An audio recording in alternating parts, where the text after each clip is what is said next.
Welcome to Kenton's videos. Enjoy the video. In this video, I will explain how to remove a Jeep Gladiator steering wheel. First, prioritize safety by disconnecting your vehicle's negative battery terminal. This crucial step prevents accidental airbag deployment or electrical shorts during the process. Next, confirm your steering wheel is perfectly centered and the front wheels are straight.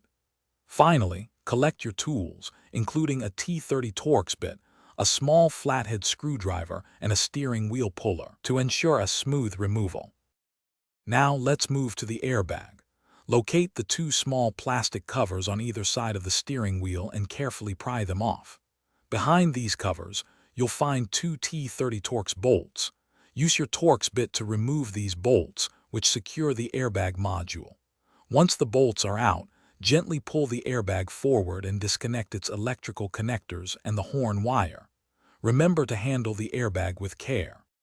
With the airbag safely out of the way, you can now access the main center bolt. This bolt secures the steering wheel to the steering column shaft. Before removing it, it's a good idea to mark the steering wheel and the shaft with a pen or marker. This ensures proper alignment when you reinstall it later. Then, use your steering wheel puller to carefully and evenly detach the wheel from the shaft. To reinstall, simply reverse the steps. Align your steering wheel with the marks you made earlier and carefully slide it back onto the steering column shaft. Reattach the main center bolt and tighten it to the manufacturer's specifications. Then, reconnect all electrical connectors for the airbag and horn, securing the airbag module with its two T30 Torx bolts. Remember to check the description for a link to the Owala water bottle and other great deals.